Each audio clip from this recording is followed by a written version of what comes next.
So And Sam, hope things are going well. I know you kind of switched roles there. Yeah, yeah, I know. I thankfully it's all good. We had plenty of time to prepare for it. So, Good. um we're getting done what we can. We're holding off until summer what we can't, and we will Hmm. Sounds we'll like be real life. we'll be good. Yeah, exactly. We'll be yep, good. yep. Um It's of course, nice to have Mike down the hall so I can just like holler things at him if I have quick questions too. So that's been a big benefit. Well, we get about 10 people in the waiting room. I'm sure we'll have a few more trickle in. I'm going to start letting people in and we'll get started in a couple of minutes. I'll do quick introductions and then turn it over to Sharon, to you, To Eric, actually. to Eric. He's first Okay. All right. first on the list today. All right. Let's start Okay. And letting people. actually, I'm in that waiting room now, probably on my preferred computer setup. So I'll just wait till I connect here, but All right. Yeah, I see Julie coming in. Well, welcome, everybody. Dave Anderson, how are you? Good to see you. Good to be seen. Dave Blaska, how are you? Doug Savage. Good, good. See you. Doug, thanks again for inviting me over to your discussion with Ambassador Barrett the other night. That was great. And thanks for the shout out. Oh, good. No, glad you could be with us. Well, I don't know. Can you bring it in here? No, you can't eat this. I want to get it. It's massive.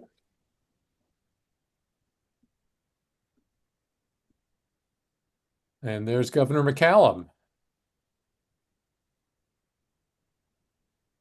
Hi, Scott. How are you?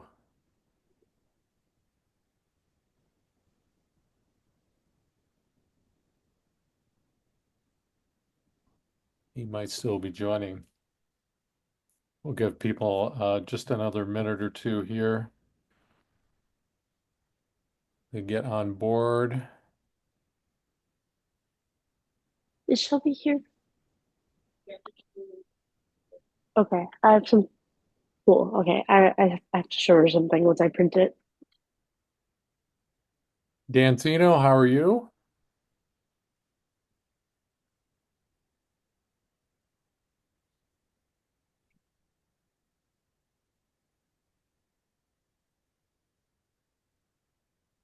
There's Jamie Crofts too. We'll let Jamie in. Nobody coming. Hi, Scott. Hey, David. Welcome back. How was your trip to Colorado? Tiring. Great. One forgets how newborns are. Yeah. How's your daughter and her husband doing? They're doing fine. Thanks. That's Thanks. great. That's And if I lose you, it's we're driving right now. okay. So Great. Well, thanks for being with. yeah, and I'll call back in if we disconnected for a while. All So right. Well, why don't we get started? I'm David Haynes. I'm one of the former co-leads of the Wisconsin Alliance for Civic Trust. And I say former because, as most of you know, we've turned over management of WisACT to the Whitburn Center at University of Wisconsin Oshkosh. Sam Larson, the interim director, is here with us today. This will be the last meeting that I actually facilitate and run, but I'll continue, as will Scott, on a volunteer basis to work with WisACT. We're very excited again that Whitburn and Sam and the crew there in Oshkosh is going to be managing this program. We think there's just great things that we can do with it.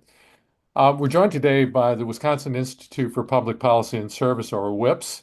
That's a unit of the Universities of Wisconsin that dates to 2007.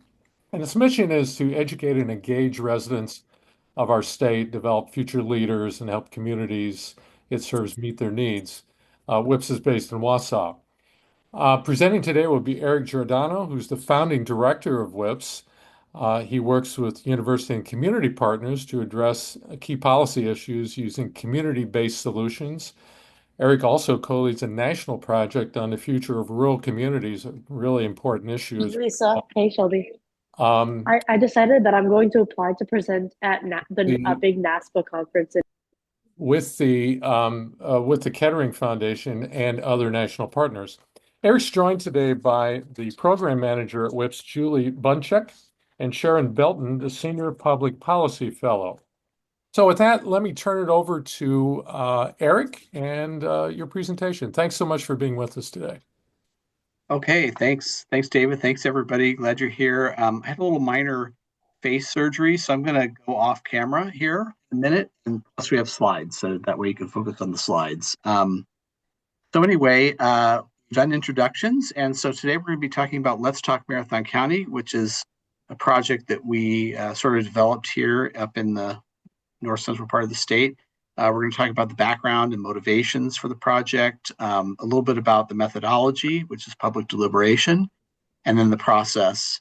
And then Sharon's going to present some data that we collected based on the results of our dialogues.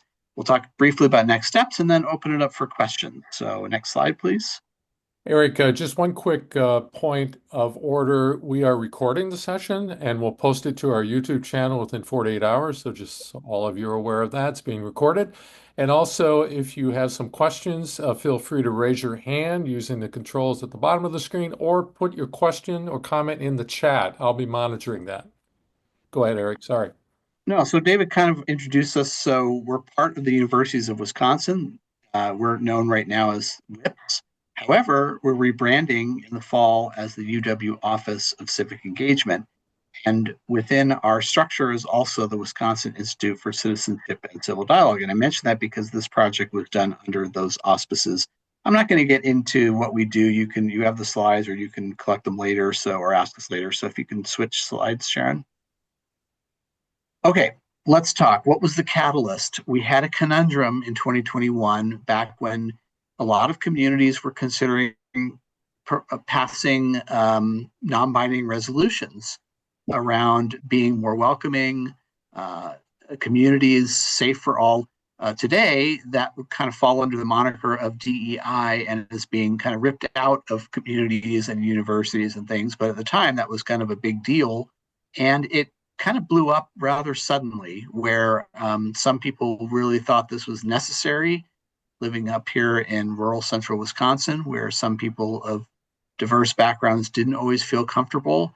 But at the same time, people who've been here for many years thought that this was unnecessary. Unfortunately, the New York Times kind of came to town, picked up the story, did 2 articles, and of course, no offense, David, but kind of portrayed the worst parts of the problem and kind of missed the nuance. But if you can switch slides, Sharon. And so we wondered after the fact, after it had already blown up, after people had already got their opinions solidified, after people were done with the yelling and screaming, what could we have done differently? Could we have intervened in some way to make a difference? And it's ironic to me that we're talking with a group of people whose literal, job or mission over the past couple of years has been to do exactly what we were trying to do. So thank you for your leadership there. So we ended up applying for a grant by the New Pluralist. You can see the website, newpluralist.org. I'm not going to go into a lot of who they are, but it's kind of interesting, I think, reading if you want to check it out. One interesting thing is multiple funders, and they also are politically diverse. Their focus has been on pluralism. There were 800 applicants for this grant, and 32 awards were given, and we were awarded $400,000 for the Let's Talk project. So this is what was motivating us and our project. Can the public discuss challenging and emotionally charged issues in productive and civil ways? Can we change the narrative, or could we have changed the narrative in situations that are cast as us versus them, good versus evil, etc.?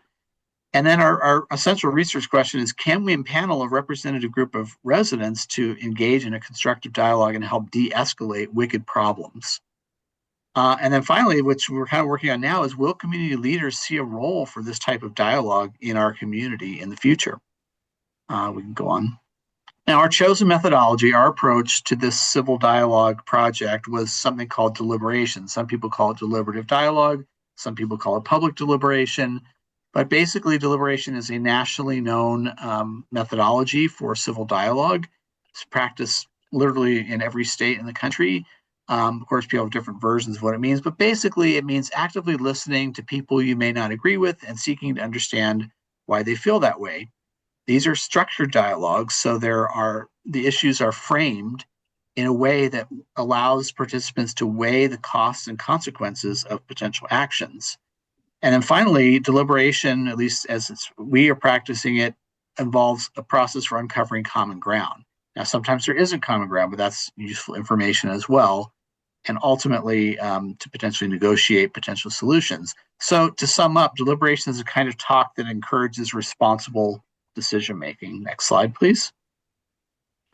Going to turn it over to Julie.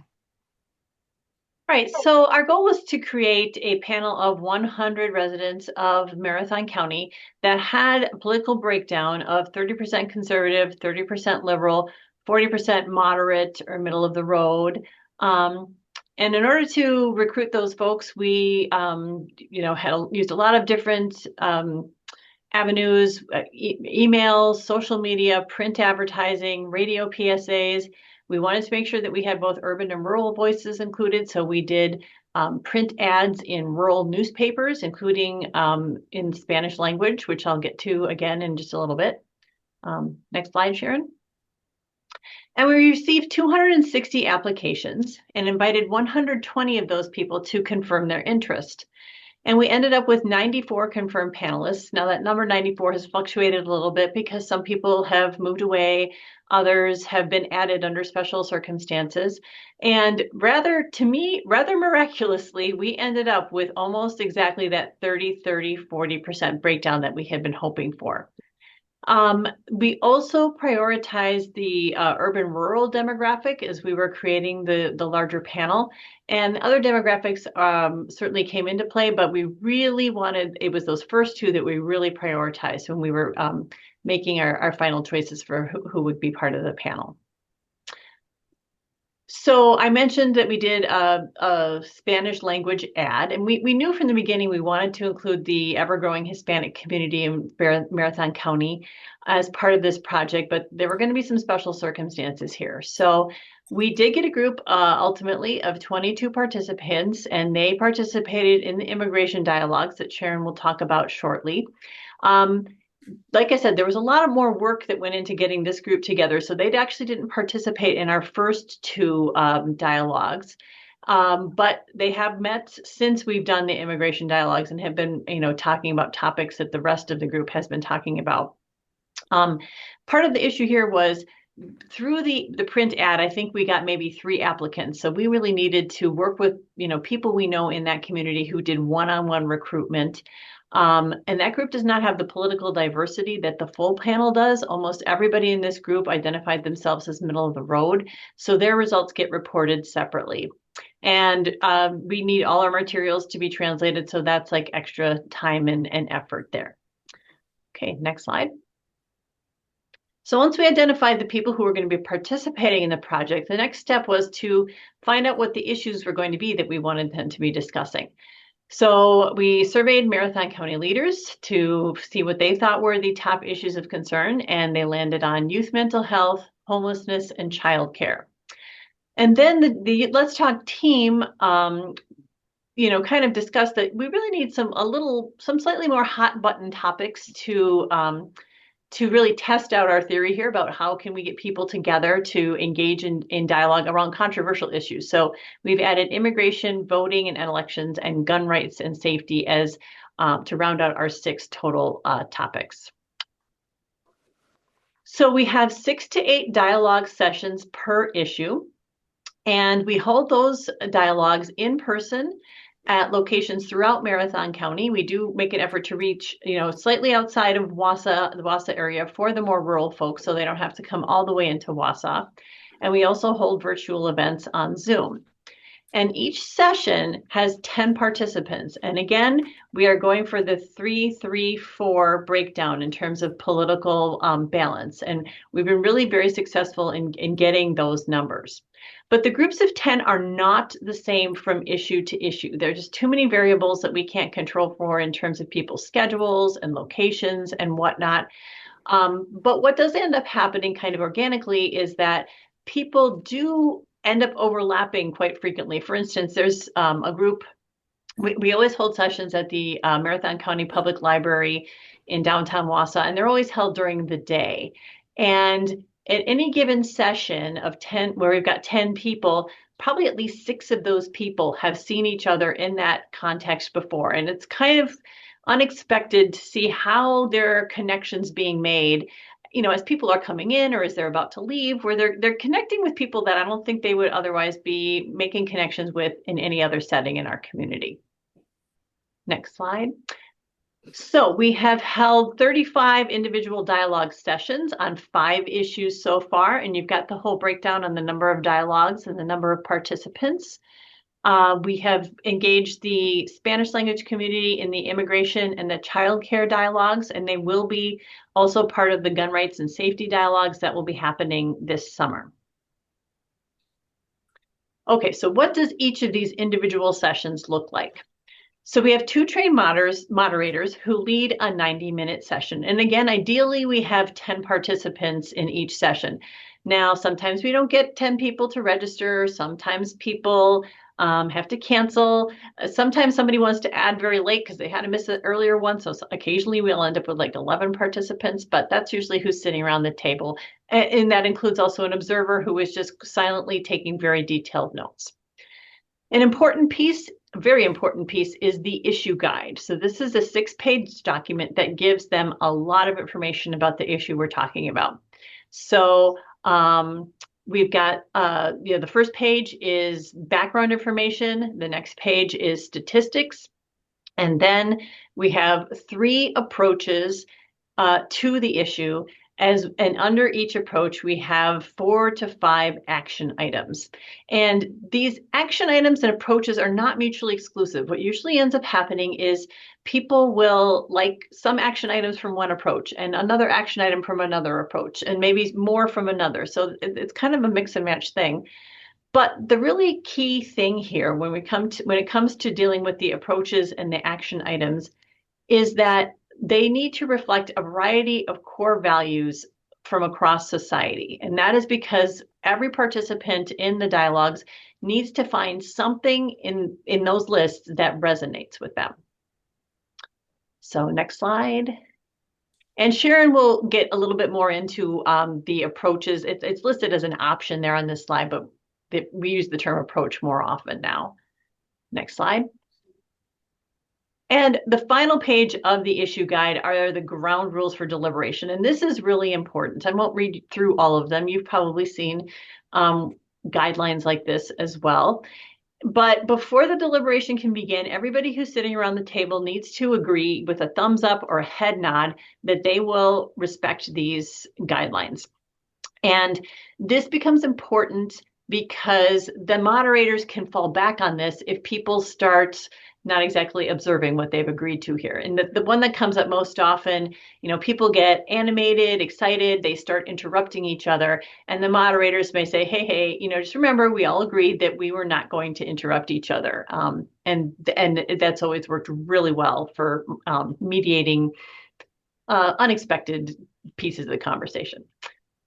Next slide. And other logistical considerations, participants each receive a $100 gift card when they participate in a dialogue. This was a big chunk of the grant that Eric referred to earlier. We really felt we needed to incentivize people in order to get the demographic variety that we wanted. We asked them to participate in at least 4 of the 6 dialogues, and our moderators participate in a 2-day training. So they're really prepared to go into this. Moderators are, I think we've got about 12 people who are doing this. There are many WIP staff, but also people within the community, many of them from the nonprofit sector, the education sector.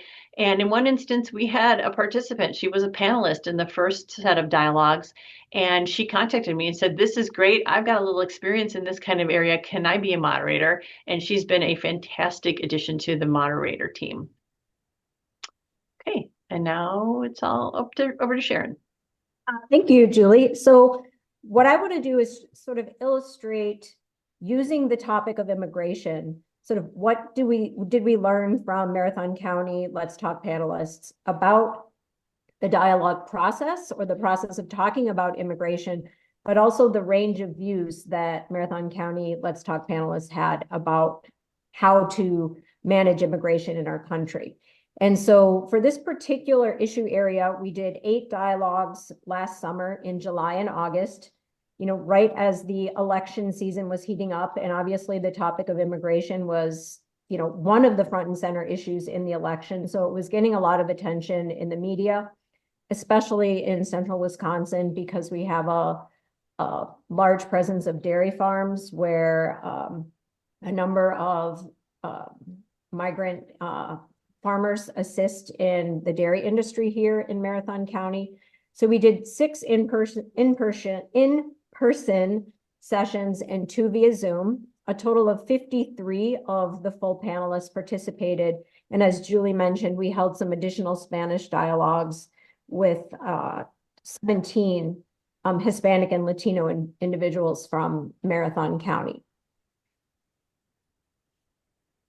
And just to reinforce one of the points that Julie made, this particular table shows sort of how we aggregated individuals' self-reported political affiliation into the liberal, moderate, and conservative categories for the purposes of structuring the dialogues. And so the thing to focus on this particular slide are those 2 gold circles. The first one on the left shows the distribution of the full panel by political affiliation. So you could see 29% liberal, 42% moderate, 28% conservative. In the dialogues that we did specifically on immigration, we had almost that exact distribution of 28%, 45%, and 26%. So the information that I share with you today about the immigration dialogues does really reflect a broad mix of individuals with different political views. And despite that, we were able to have some very reasonable discussions about this topic. So as Julie mentioned, we used an issue guide on the topic of how should we manage immigration in our country. And one of the challenges that I think Julie and the Let's Talk team identified early on is the need to identify standard terminology about how are we going to refer to individuals that might be in the country without authorization. So some individuals like to refer to people as aliens, some as undocumented individuals, some as unauthorized individuals. So the Let's Talk team, just to have a standard terminology, use the terminology unauthorized immigrant throughout the dialogues to sort of set the tone for the terminology that was going to be used during the dialogues. And having that standard set of terms was important to help sort of provide a neutral way of talking about what is a very, politically divisive issue. So the 3 overall approaches that the dialogue participants talked about with respect to managing immigration sort of encompass 3 different views about the immigration topic. The first area was like, let's welcome immigrants into our country. Let's be a beacon of freedom. The second one was enforce the law and support actions that are consistent with enforcing the law, but also being fair to those who follow the rules with respect to immigration. And the third overall approach was slow down immigration into the country as a way to potentially manage immigration and instead focus on common bonds. So those were the 3 broad areas that the dialogue participants focused on. And as Julie mentioned, within each of those 3 approaches, there were 5 specific action items that the dialogue participants went through. Now, I'm not going to read this particular slide, but this just illustrates for one of the approaches, sort of what the dialogue participants saw in the issue guide and the ways in which they went through the discussion. So just for example, I'll just use the top one as an example. Within this particular approach, they discussed the action item of reducing the number of authorized immigrants that are admitted into the United States each year.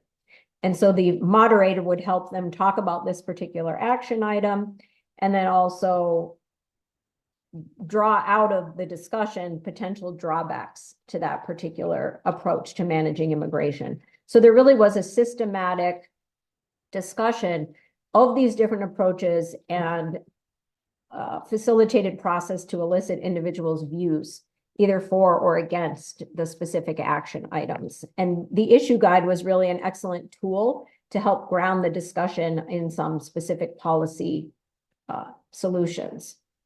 So how do we analyze all of this information? We basically include 3 different components to our analysis to help provide information on what was the participants' feedback on the dialogue process itself. Did it help increase trust in their fellow community members about the topic? Did it increase their understanding about the topic? And for that, we use a post-dialogue survey that we administer after every single dialogue. So we have used the same instrument across all, 50 or so dialogues that we've done to gauge the participants' feedback on the process itself.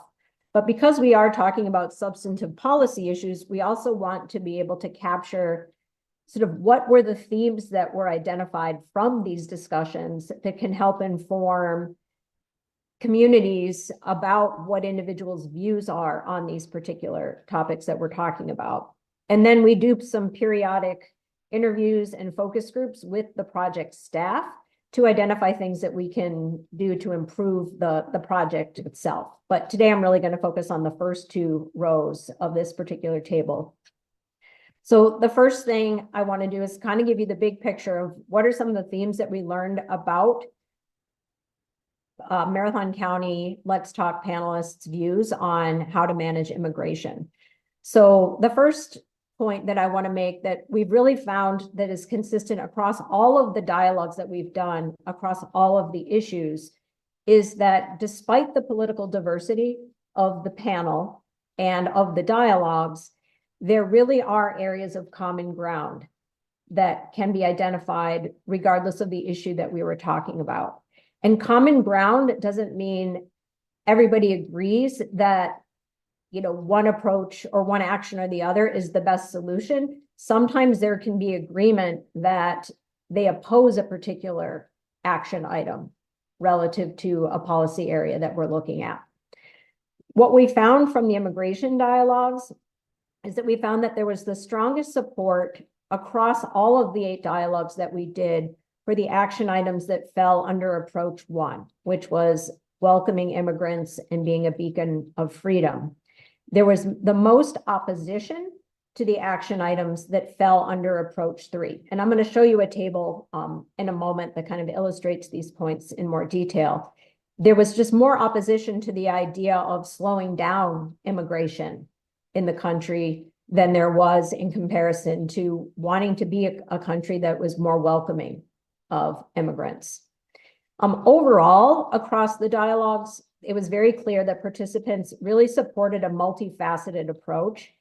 And one of the more fascinating things in looking at the notes from all of the dialogues was participants expressed a real concern about the need for immigration policies to be more clear and more consistent and administered more fairly than they might currently be, or at least they were at the time that the dialogues were conducted. So the first thing I want to walk through are just some results of the post-dialogue survey that we do, just to illustrate for you sort of what some of the key points are about individual participants' experiences with the dialogue. So when we ask the panelists, how much did today's dialogue help you evaluate the pros and cons of potential solutions to the issue of managing immigration? About 63% said that their participation in the dialogue increased their, or it helped them evaluate the issue quite a bit or a great deal. So when you combine those 2 categories together, and interestingly, about 70% of the dialogue participants said that their participation, they observed that there was common ground, either quite a bit of common ground or a great deal of common ground on the issue of immigration based on the dialogue that they participated in. So helped them evaluate the pros and cons. They identified common ground. When talking about some of the dynamics of the discussion, 30% of the participants, or 87% when you combine those who answered quite a bit, said that they valued the input that was provided by the other dialogue participants. 64% reported that participants with differing views in the dialogues acted very respectfully towards one another. So reinforcing some of those key points about civil dialogue based on the information presented in this particular slide. This is really a point that I think is really a key takeaway about the Let's Talk dialogues, is that when we ask the dialogue participants, how confident are you that your community can engage in civil conversations about the issue you discussed? So in this particular case, it was immigration. We had 88% of the panelists said that they were more confident or much more confident than they were before the dialogue that they and their fellow community members could engage in civil conversations about a highly divisive topic like immigration. And we also found that participation in the dialogue made the participants want to be more engaged on the topic of immigration in their communities. So this particular slide just shows some of those dynamics with respect to wanting to be more engaged. More than half, about 57%, said they would want to talk more with their fellow community members about the issue of immigration, either quite a bit more or a great deal more. So based on the dialogue participants' feedback themselves, the dialogue seemed to be meeting those initial objectives that Eric outlined in terms of being able to provide a format for people to talk about issues in a civil way. One of the things we also do is we ask for open-ended feedback, and this is just a handful of examples of the kind of feedback that the participants provided in the post-dialogue survey. And the one I like in particular is the third one, where someone said that even though some of the viewpoints were extreme, I at least felt more aware of those differing opinions.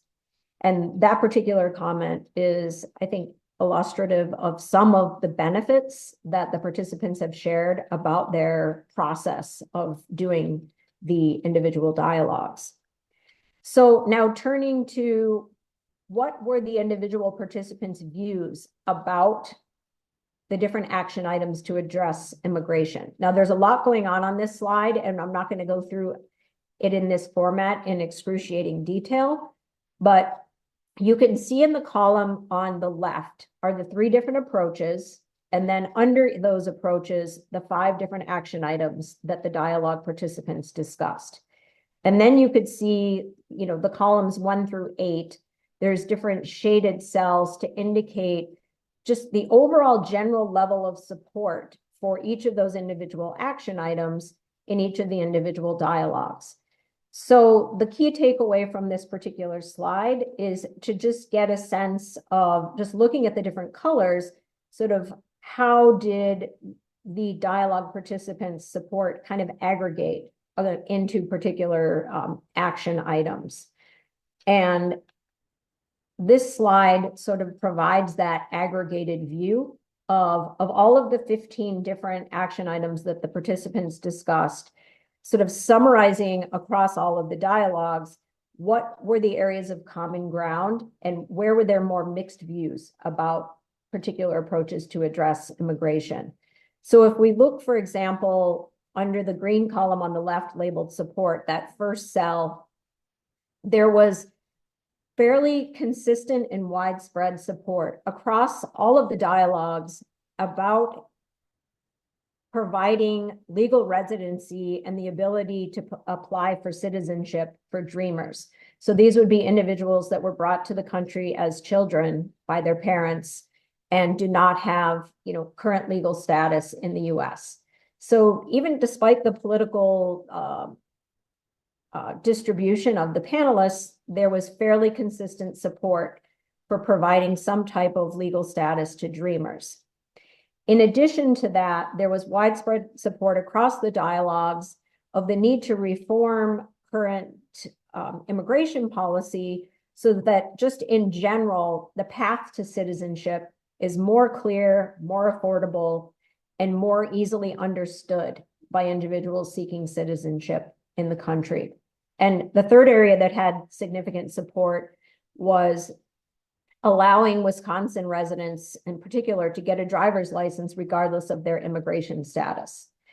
And despite individuals' political views, they all were fairly in support of wanting safer roads. And they felt that regardless of someone's immigration status, they should be able to get a driver's license and pass the driver's test without any kind of fear of being reported or deported.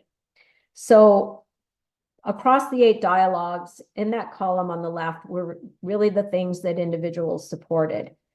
I won't go through all of the items in the opposed category, except I'll highlight a couple things. There was fairly widespread opposition to the policy proposal of basically identifying and deporting those who entered the country illegally and requiring them to reapply.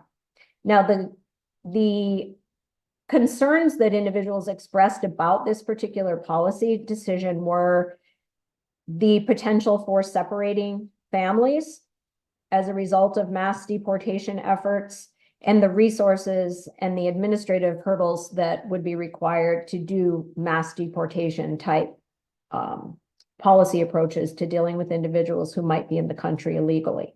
So keeping in mind that these kinds of policy actions are being undertaken right now in the country, these were views that were expressed by Marathon County residents, earlier in the summer last year, before the election. Similarly, there was consistent opposition to the idea of detaining adults who were entering the country illegally if it meant separating families during the process. So there was a lot of concern amongst the dialogue participants about the potential consequences of particular actions on children and families and sort of what those policy decisions might imply from a resource perspective. And then you have in the middle column, a lot of mixed views about particular policies. On the one hand, many of the participants really felt strongly about the need to have a fair approach to immigration. At the same time, other participants recognized the need to enforce immigration laws and wanting people to follow the rules. So the purpose of this slide is just to try to illustrate how the deliberative dialogues can be used not only to facilitate civil conversation, but also help identify what some of the key themes are about how people feel about particular issues. And I won't go into this slide, but you have it in the handout. We found a lot of consistency between the Spanish language dialogue participants' views of these policy decisions and the full panel. So there was a lot of consistency there between the 2 sets of dialogues that we did. I'm going to turn it back over to Eric for our wrap up, and then I'm happy to answer any questions about sort of the policy views when we get to that point. Back to you, Eric. Yeah, thanks, Sharon. So this is really a misnamed slide because these are takeaways, but they're not necessarily the most important. These are really takeaways that we didn't really resolve or just created some concerns or some challenges for us. So for one, the incentives, like how do you sustain something like this in a community and ensure that you have, adequate participation that's diverse in terms of political ideology, but also other demographic factors. And we thought incentives were really the best way to go. And we know that research shows that they get people to participate. Do we really need $100 per participant? We're not sure because we only tried it that way. But we have tried it in some other instances in previous years with offering $0, and that didn't work as well. So maybe somewhere in between. Not really newsflash. That's a little sarcasm. That it's easier to recruit liberals compared to conservatives. I don't know what the numbers were, Julie, but I think we had at least twice as many liberal applicants self-identified as we did conservative applicants, something like that. This is not news, right? I mean, everybody understands this, and it's even harder when you're part of a university system or you're perceived as part of an established entity that might have some liberal leanings. And so I don't know all the reasons why it was harder, but it's definitely harder. And so you really have to work at it. We can talk more about that if you all have ideas, because I know you had to go through this when you were recruiting or talking to people about, WisACT. We think trained and committed moderators is critical. Now, this is another potential hurdle, right? Because it's not like you can just pick up an issue guide and walk in a room and say, okay, everybody, let's just talk about this. You really need to have people who are ready to understand the content and who are also trained how to deal with disruptions and other things that sometimes arise. We also believe that, we really need to go to the people. I don't know if we did a perfect job at this, but we did not. Did we hold any at the university? I'm not sure we did, but we held them at some public libraries. We held them at a couple of rural venues. Julie, anything you want to add about that? We did always hold some here, on our campus. But otherwise, yeah, you're right. I deliberately didn't go very far out into the rural corners of the county, because then I thought, well, we get like one or two people, but we kept them kind of closer to Wausau, and that worked out well. And finally, during, I can't remember which dialogue it was. It might have been because we did multiple topics, as Julie said. We did childcare, youth mental health, immigration, and another one or two. Somewhere along the line, we experimented with implementing live polling during the dialogues, which we thought might enhance. It's interesting. I think we said it enhance the analysis of views, but really we thought it would enhance the moderator's ability to understand, okay, where are people on these issues before they've talked about them? And then after they've talked about them, we did another live poll, and we saw, and they could see in real time if their views had changed. And that was a cue for moderators to talk about, okay, well, where did we have tension, or why did we have a change here, and help the group to come to some better understanding of their own perspectives. We found that for analytical purposes, it actually wasn't very valuable, or maybe a better way of putting it is we didn't have the numbers to support conclusions. So I think we've decided that this could be helpful in some circumstances for the purposes of just conversation, but not necessarily for analytics. Let's go to the next slide.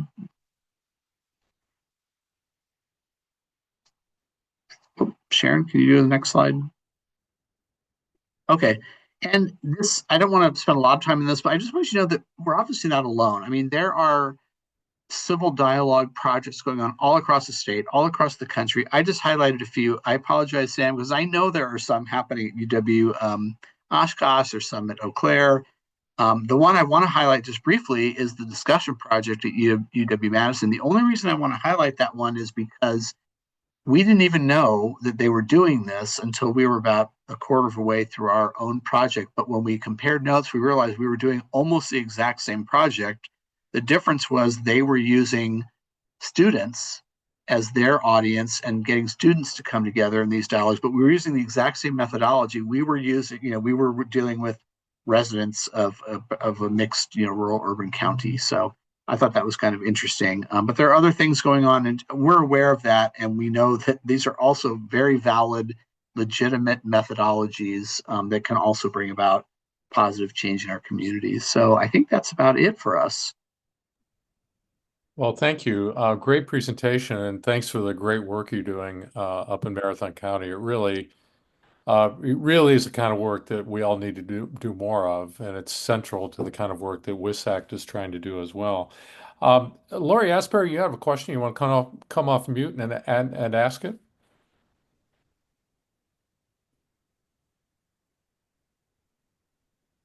Hey, yes, sorry. Thank you so much for all of this. It's incredibly interesting and obviously very, very important.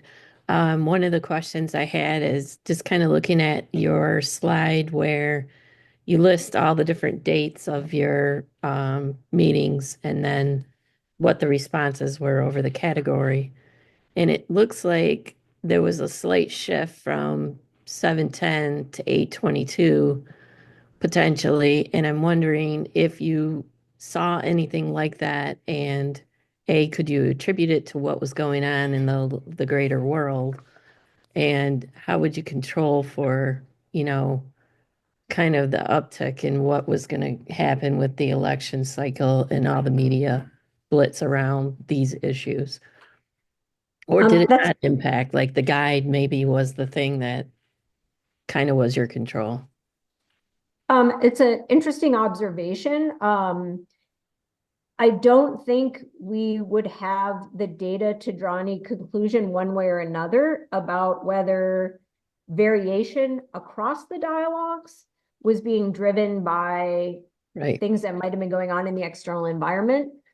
But I do think the issue guide helps control the range of things that might come up in the discussion. I will say that in some of the subsequent dialogues that we've done, we have compressed the time frame into, in one case, we did some elections or voting in elections dialogues, I think over the span of 2 weeks, right before the last election, just, on different,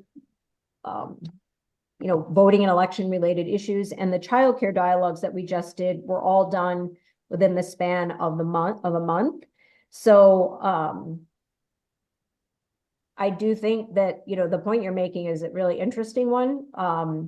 But I think it's more likely the who's in the room on any given day that's driving the level of support or opposition for a particular topic, then it might be the external. But I bet it would be so fascinating to redo these dialogues with a totally different panel right now. I wish we could do that, and see how their responses might compare to those that had done these dialogues last summer. That would be a wish list item. If I can piggyback off of what Sharon was just saying about who's in the room. I attended most of these dialogues personally, excuse me. And just anecdotally, the two that had kind of the most kind of the loudest, more conservative voices, to be honest, also had, in one case, a current dreamer, and someone who had gone through the whole immigration process of 14 years or whatever. And those two individuals educated the entire group much more than we did with their issue guide, honestly. And I heard verbally, I don't know how it was reflected in their survey results, because that's all anonymous, but I heard from everyone, gratitude and thanks. And I never knew that, dreamers are paying into Social Security and they're not getting it back, or you have a teaching license in your country and you're not authorized to teach. There was just the individuals in the room, just to reinforce what Sharon said, it makes a big difference. Thank you. I would love to see more research on that. I mean, to me, that's all about kind of controlling the message too, what the information they have, but that's super cool. Thank you so much.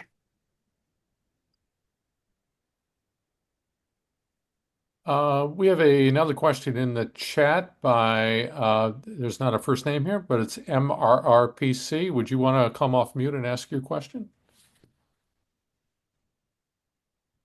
Certainly.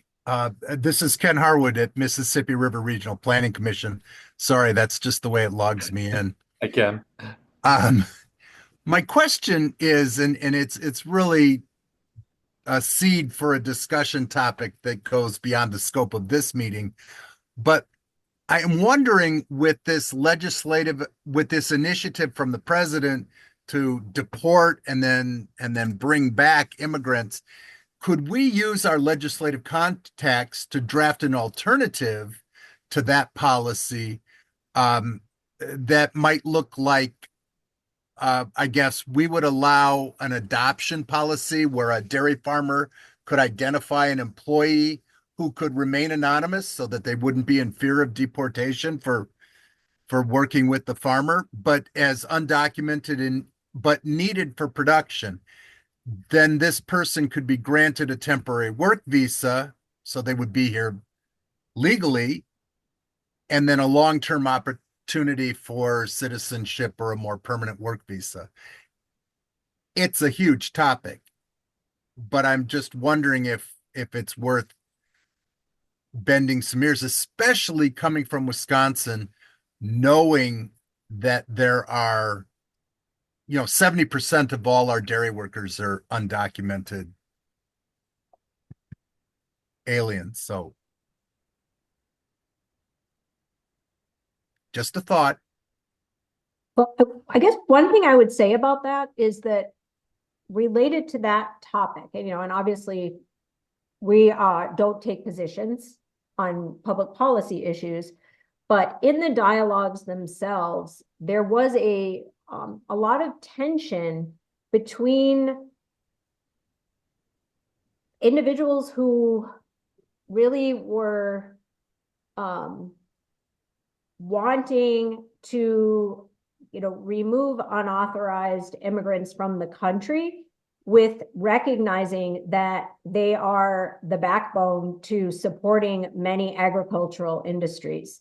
And how you resolve that tension between needing individuals to work in agricultural roles at the same time, having a policy view that individuals who are here in an unauthorized way should be removed, that's a fundamental public policy tension. And you can see on this particular slide that I'm showing now, there was not a lot of support across the dialogues for the idea of prosecuting employers, for example, if they hired workers without legal status.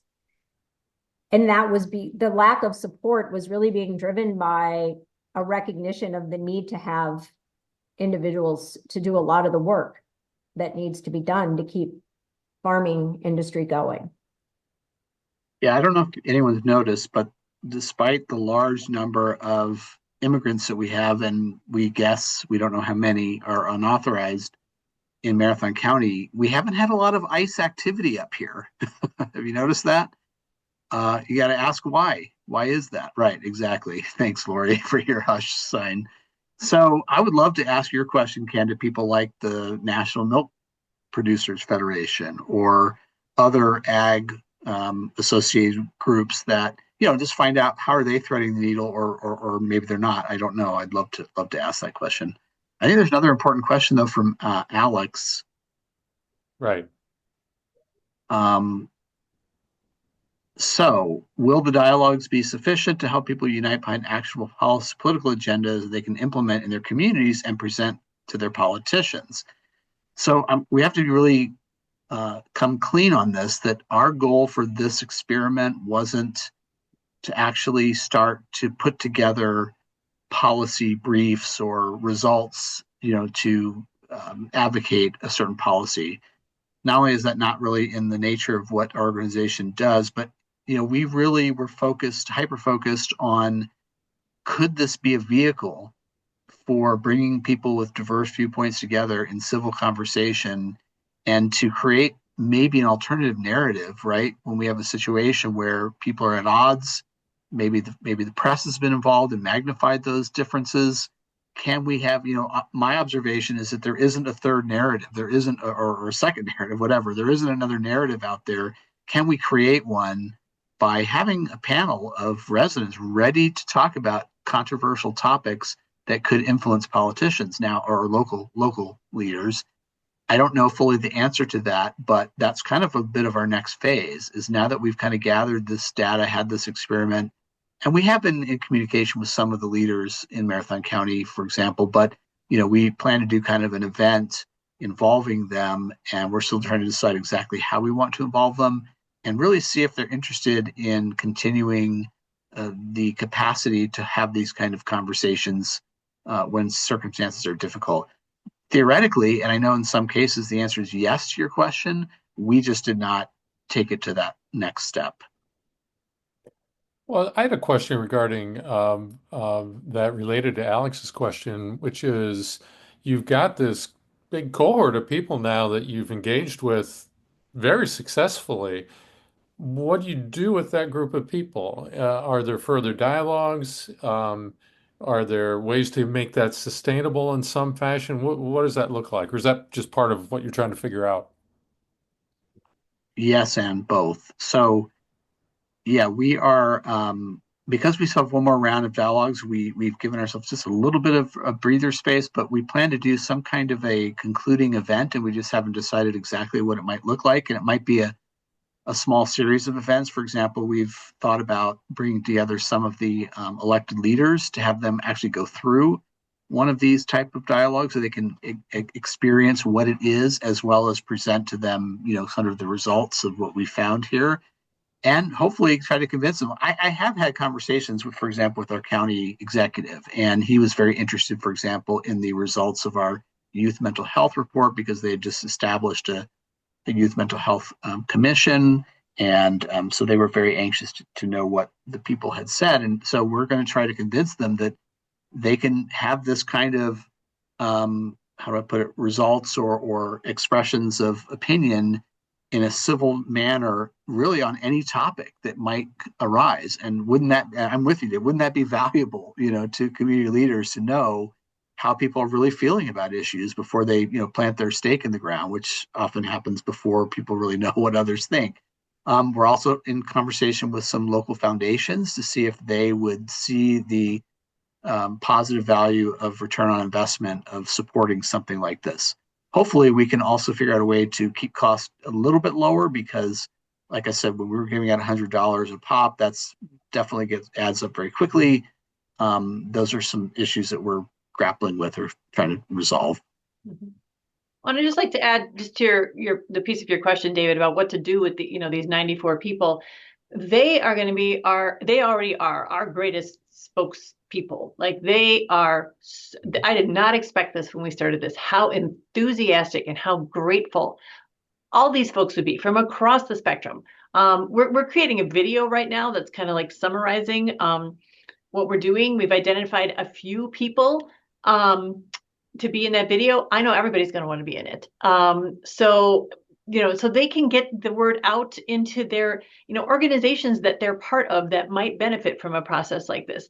We held an event that had nothing to do with Let's Talk last week it was a religion topic. And there were some pastors afterwards who were talking to me and just started talking about what a difficult time they have in their parishes to deal with people of opposing viewpoints, and they don't know what and actually, one woman even said, I would love to have some kind of workshop or some tools to be able to deal with these conversations. And I was like, let me get you on our email list, and let me talk to you about this project. So, I also am hoping that some of our, the group of 94 will themselves want to be trained as moderators so that they can be out and, doing this work, so that this work can happen in our community, but that it doesn't always have to be centered on whips and us making it happen.